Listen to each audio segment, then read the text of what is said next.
Too often things created for one legitimate purpose are perverted to other improper, even illegal purposes. We'll talk about heroin and methamphetamine right now on The Law Works. From West Virginia Public Broadcasting.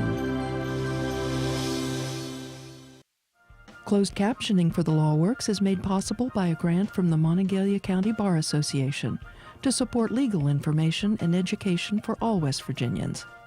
The Law Works is made possible by major grants from the West Virginia Attorney General and from Software Systems Incorporated, a West Virginia company established in 1975, which provides high-end support services, programming, and consulting for county government AS400 mid-range computer systems, as well as PC-based systems, and by a grant from the West Virginia Bar Foundation.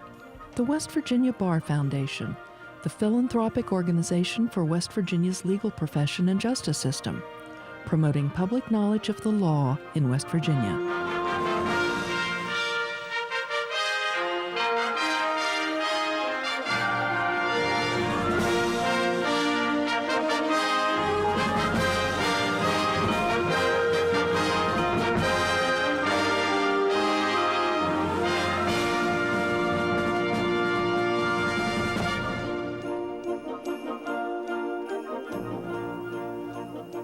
We have major drug problems in West Virginia, and two of the most significant problem drugs are heroin and methamphetamine.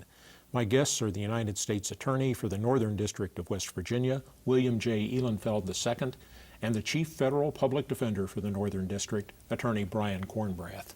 Gentlemen, thank you for joining us. Yet again, you've both been here on several occasions. Bill, we've put a lot of money and effort into combating illegal drugs in West Virginia, and generally the whole country. Is it doing any good? It is.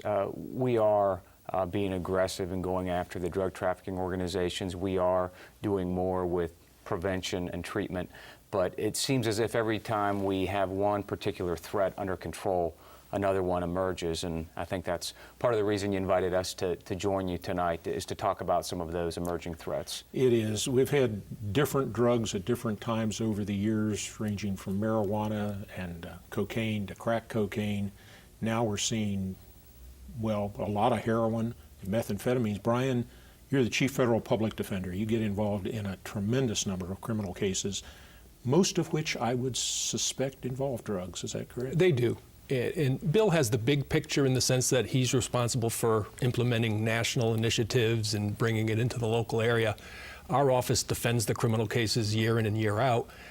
I can look at trends, and there's certainly been an increase in heroin prosecutions and methamphetamine prosecutions because the drug is now more popular.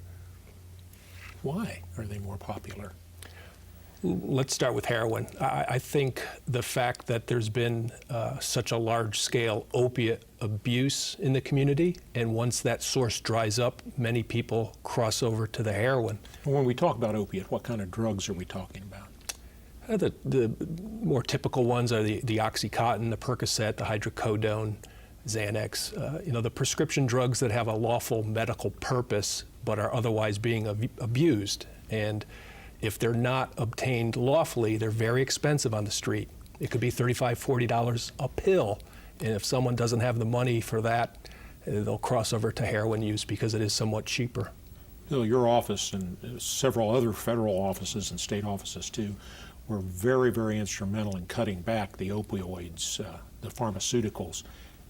But that was kind of like wrestling an octopus, wasn't it? It was, but we did a really good job in going after the suppliers of a lot of the prescription pills, not only in West Virginia, but also in the southern part of the country. And as a result, I agree with Brian, we've seen an increase in heroin because the pills that we did such a good job in getting our arms around aren't as easily available, and they're still very expensive. And so when you have a choice of an $8 stamp bag of heroin versus an $80 Oxy 80 on the street, people are going to choose the $8 stamp bag more often than not and buy 8 of those stamp bags and have a longer, better high that they're looking for. So the cheaper drug is, I'm going to put it in quotes, the better drug if you're a drug abuser? The high's longer and better? Not necessarily. It depends what it's mixed with, and that's part of the danger of heroin is it's not FDA approved, it's not regulated by anybody. It contains whatever the supplier wants it to contain. It might contain baking powder. It might contain something much more powerful than that, such as another narcotic. And so depending upon how it's mixed and how it's put together and how it's stepped on, and that's the street lingo for it, will depend upon how good the high is for that user. One of the things that came about very recently with the death of the actor Philip Seymour Hoffman was there was a tremendous interest by the police investigators as to whether the heroin that he is suspected of using had been stepped on. And that makes it much, much more dangerous, depending upon what's put in it. That's correct. In western Pennsylvania, in January, 22 people died due to a combination of heroin and fentanyl. And so that's why they were taking a close look at what Philip Seymour Hoffman put into his body when he overdosed and died. And in fact, they were looking directly for fentanyl, or suspected that fentanyl might be there, although in the end it turned out apparently he did not have fentanyl in his heroin, but he managed to use enough of it apparently to kill himself, or to die as a result of it. Why is fentanyl so dangerous? Why are we worried about putting something like that in heroin? Isn't heroin bad enough on its own? Well, you build up a tolerance over time to the product, and depending on the purity of the product, you need less if it's more pure, more if it's less pure. You don't know what you're using. So if I have a habit that's rather large and I misjudge the purity content, I overdose and die. If the mixture is fentanyl versus baking soda, I could possibly overdose and die. So it's a crapshoot. It's very dangerous. And your drug dealer's not going to tell you that he's put something good or bad or indifferent in there. Right, as Bill said, it's not FDA approved. It's just hit or miss. What is the result of a prolonged heroin use, for example? Somebody uses it and they like it, so they use it again and they like it, and I guess over time they use more of it, but it causes changes to you. It becomes a necessity. I mean, you become very sick if you're not using it on a regular basis, to the point where you can't function. It's almost life-threatening. It actually rewires your brain, quite literally, doesn't it? it does. The brain reacts very positively to heroin, more so than it would to food or any other types of things we might do that give us pleasure. And the brain doesn't forget the feeling that it received when somebody put heroin into their body. And so in talking to experts and reading a lot about it, I don't think there's a cure if you're a heroin addict. I think you can recover. I think you can put it behind you, but I don't think there's a cure. Your brain's always going to remember that feeling of pleasure that it received, and that's why it's so difficult for people to beat it once it's grabbed a hold of them. We're talking about heroin and methamphetamine in West Virginia. My guests are the United States Attorney for the Northern District of West Virginia, William J. Ihlenfeld II, and the Chief Federal Public Defender for the Northern District, Attorney Brian Kornbrath. I'm Dan Ringer, and this is The Law Works. Well, Brian, there are physiological changes in the wiring of the brain, right, if you use these drugs, heroin particularly, and cocaine. That's true. I think it takes more than just counseling and therapy to overcome the addiction. It's become somewhat popular in many states, and it's becoming more used in West Virginia, and that's the clinics that offer what are called Suboxone and Methadone. Those are legal drugs that, if used properly, can lessen the addiction, the craving, and if you use it as prescribed, you can wean yourself off of Suboxone or Methadone over a lengthy period of time so that the addiction symptoms disappear. You become less immediately dependent on right. these drugs. In the 60s and 70s, we used to talk about burnout cases, and it was kind of a joke, I guess, when we said that, as somebody who was a little slow or didn't seem quite like they might have used to seem. And the burnout idea is true. There are physiological changes to your neural system. Neurons don't fire quite right. They fire in different directions. You are impaired. So I have this vision of people out there, college students especially, because they're willing to try anything usually, but others who say, well, I'll just try this once to see what it's like, or I liked that last weekend, let's use it again this weekend. And you don't have to go too far down that road before you start to experience real problems. I agree. I mean, they call it heroin chic. It's upscale and popular. You might start by snorting it, which just means, consuming it through the nostrils.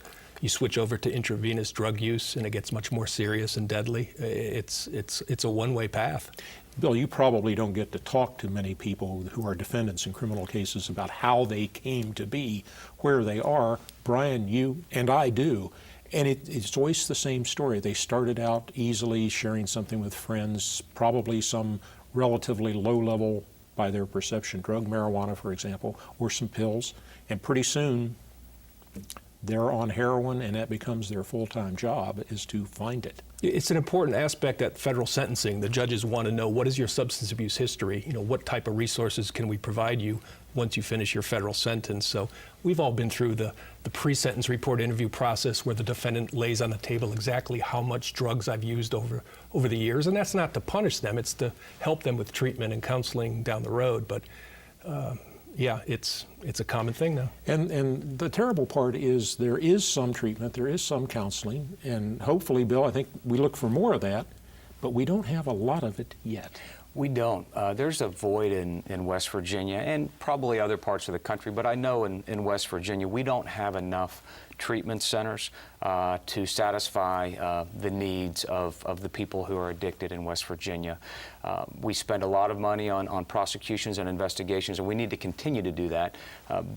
And it's easy for me to say because I don't serve in the state legislature, and it's not my decision to make, but if the state legislature were to ever invest more money into treatment facilities, I think they'd see a great return on their investment in the form of reduced crime rates, reduced break-ins and shopliftings, and you'd also have fewer people in the regional jail system and the state correctional system because you'd have fewer people committing crimes. It is expensive to incarcerate people. It is. The Federal Bureau of Prisons is operating at, I think, 140% capacity. Costs about $30,000 per year per inmate. So it's a very expensive process. They're even having to repurpose some of their prisons. I was in one just last week that was designed as I believe it was a minimum security facility, maybe a medium security facility, but they had at that point become a housing unit for some of the toughest, meanest, nastiest criminals around. And that was here in West Virginia. We don't have enough space. We're spending huge amounts of money. What does it cost to incarcerate somebody for a year? At the federal level, system? It's Yeah. about $30,000. $30,000 a year. I bet you could work out some good treatment programs for $30,000 a year per capita. It's very expensive, but we also have to maintain the public safety. We have to continue to go after the drug trafficking organizations, and most of those, Dan, are not right here in West Virginia. Most of the big cases we prosecute involve drugs coming from Pittsburgh, Philadelphia, Baltimore, and other big cities. So we have to keep going after those organizations, or else it'd be the wild, wild west. Well, sometimes those are described as pipelines where the drugs come into the state, and in my experience, I've only been doing this for 36 years, so I don't know everything, but in my experience, as soon as you cut off a pipeline, another one just magically appears, sometimes overnight or within 48 hours. So you're constantly chasing the same kind of animal. We are, but I think we're getting better. I think we're doing a better job of working with our partners and not looking at it as a West Virginia problem, but looking at it as a regional and national problem. For example, we have funding that comes to West Virginia from ONDCP, or the Office of National Drug Control Policy, and we work with other groups similar to the ones we have here, for example, in Baltimore and New York and Boston, to try and collaborate and work together and go after the problem on a regional basis. And I think ultimately, if we're going to solve this heroin problem, and we've gone through heroin problems before in this country, back in the early 1900s and then in the 70s, and here we are again, I think if we're going to beat it this time, it's going to be a regional or national response and not just a West Virginia response, and I think we will beat it. One of the big frustrations I have always felt in law enforcement are these things we call state lines. If it's a state prosecution, it's a state prosecution. It stops at the Mason-Dixon line or the Ohio River or Potomac or whatever river it is.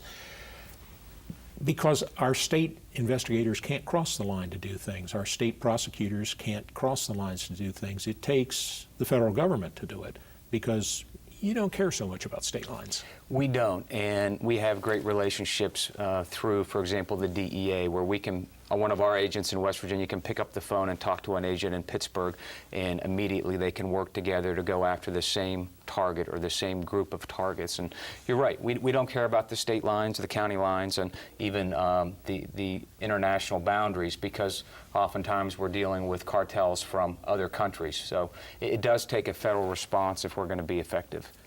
Let's talk a little bit about methamphetamine. Brian, it's a real problem around here, and it's becoming more of one, it seems. It is, and to distinguish between the heroin trafficking, which is international in scope, here in West Virginia, the methamphetamine problem, in large part, is homegrown. There's a rudimentary process that the drug addicts are using to manufacture their own methamphetamine. It's called shake and bake. And we've had scores of the prosecutions at the federal level, and I'm sure equal, if not more, at the state level. I thought methamphetamine production required a high school chemistry teacher in a bunker someplace stealing barrels of industrial chemicals. Sure, Walter White, Breaking Bad. Yeah. That is mostly out in the western states. There's large, sophisticated laboratories that can make methamphetamine that's very pure and in large quantities. The shake and bake method can be used by a drug addict here in West Virginia. The total cost is maybe about $65. You take various chemicals, you take the pseudoephedrine pills, which is the active ingredient in the cold pills, crush it up, mix it, and in about 4 hours, if you do it properly, you can get a user quantity of methamphetamine. We're talking about heroin and methamphetamine in West Virginia. My guests are the United States Attorney for the Northern District of West Virginia, William J. Ihlenfeld II, and the Chief Federal Public Defender for the Northern District, Attorney Brian Kornbrath. I'm Dan Ringer, and this is The Law Works. So the methamphetamine production we see on television and the methamphetamine production somebody does in the shed out back, is that the same product? It's the same product, it's just a different way to arrive at the same result. Instead of having a large, sophisticated lab, you have tools you can buy at Walmart for, like I said, $60 to $65, and you can quickly turn a box of cold pills into a fairly decent quality methamphetamine. No, we're not going to give you a recipe for how to do this. We're not going to list the tools because it's just not a good idea. This production is dangerous, isn't it? Very much so. If it's not done properly, you could have chemical burns, explosions, fires, and pollutants. People die trying to produce this stuff. Very much so. It's a very dangerous process if done incorrectly. Bill, that must be hard to find, to put down, if it's that easy to do it in your own backyard. Well, and I'll agree with Brian on that point. We don't see, and I have, in my time as U.S. Attorney, I have yet to run across a sophisticated laboratory. These are very backyard type of operations, or in one's kitchen operations.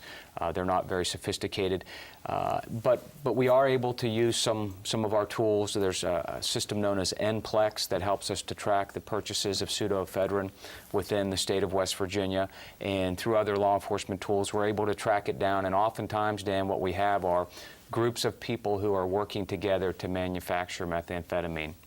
They call them Smurfs sometimes, and these are the people that go out and help the cook to obtain additional quantities of cold medicine that contains pseudoephedrine. And so you might have one person who knows how to put it all together, but he's limited in how much he can purchase because of the state rules on how much you can purchase per day, per week, and per year.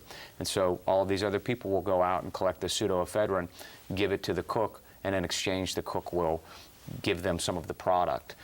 And in the end, we frequently end up with cases in federal court with 7, 8, 10 people who are all indicted in one conspiracy because they all had a hand in manufacturing the methamphetamine.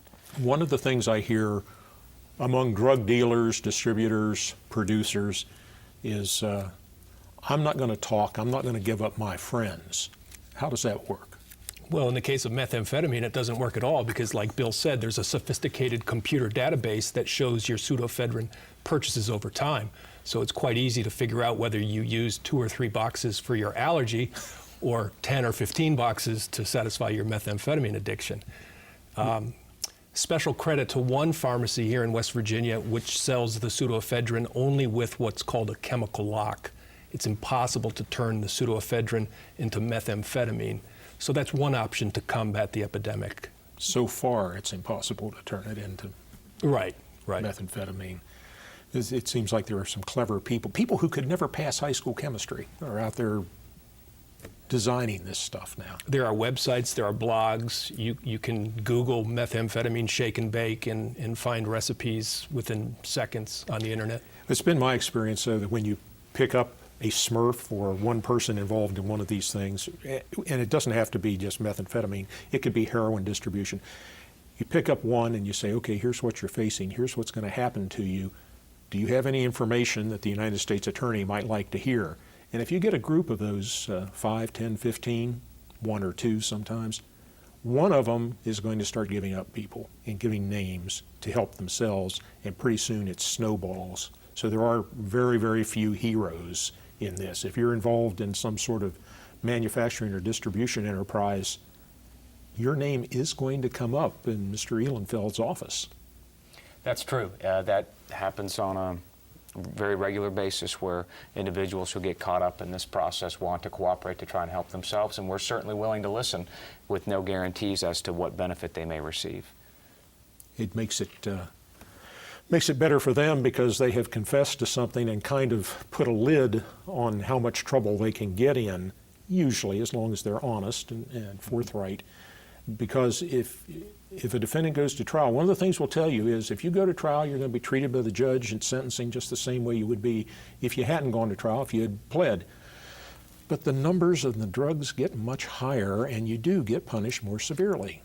Simple fact.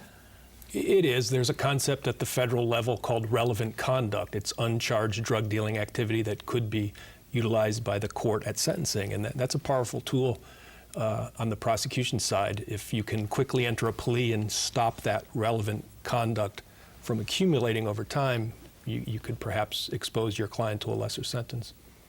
Bill, is there anything in the works through your office, through the federal availabilities that you have hopes is going to help this problem?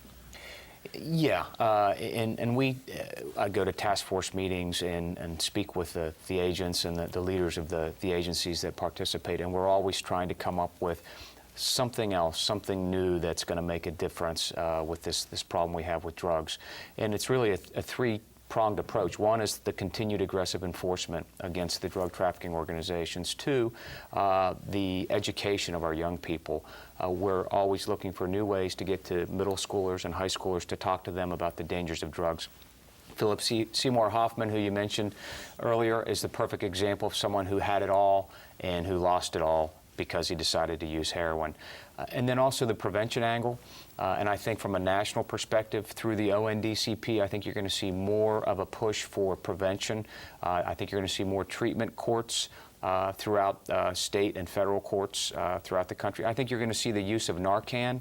That's a substance that first responders, I think, are going to start to carry in West Virginia and elsewhere that will help someone to survive an overdose, to reverse an overdose. And see, so I think you're going to see more from the treatment and prevention angle than you have in the past, because from a law enforcement perspective, we realize we're not going to arrest our way out of this problem. I'm not going to prosecute my way out of this problem. West Virginia is #1 in the country for drug overdose deaths, at least according to one study. We have to do more than we've been doing. Brian, you're a KG defense attorney. You can get these guys off, right, if they're Well, in some prosecuted? cases, but certainly not every case. I mean, the federal authorities pick and choose their targets carefully, and they can make a case. I'll concede punishment has to be part of the solution. But once the punishment is over and you're back in the community, you need some resources to combat that addiction, or else you're just going to backslide. So I'm hopeful that there'll be more resources for serious substance abuse treatment and counseling. And part of the tragedy of it is you can't go home again. If you've gone out and you've received counseling and treatment and you have weaned yourself away from these drugs, if you go back into the same community where it happened, all those triggers that caused it the first time fire off again, and you get in trouble. Without a support system, I agree. a strict support system. And that could be through probation. You get supervised for several years, you have resources available that you don't have otherwise. So that's an important part of the system. Brian Kornbrath, Bill Ihlenfeld, gentlemen, thank you for joining us. Thank you, Dan. Thank you. Thank you also for joining us. On behalf of the Law Works, I'm Dan Ringer. Good evening. If you would like to suggest a topic for a future The Law Works show, or if you're a school teacher and would like to receive a DVD of this show for classroom use, send us an email to thelawworks@comcast.net or visit us on Facebook. On the Law Works website at thelawworks.org, you'll find a listing of recent The Law Works programs, additional information about this show's topic, and video of this and recent shows. You can also find the Law Works programs on YouTube and iTunes. The Law Works is produced in cooperation with the Office of the West Virginia Attorney General, the West Virginia Bar Foundation, the Mountain State Bar, the Monongalia County Bar Association, and the West Virginia University College of Law.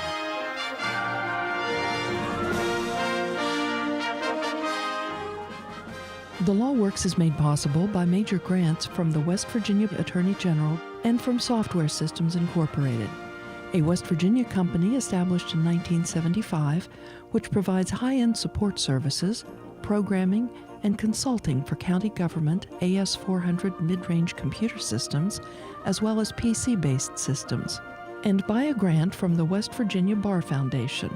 The West Virginia Bar Foundation, the philanthropic organization for West Virginia's legal profession and justice system, promoting public knowledge of the law in West Virginia. Additional support for the Law Works is provided by the West Virginia Supreme Court of Appeals. From West Virginia Public Broadcasting,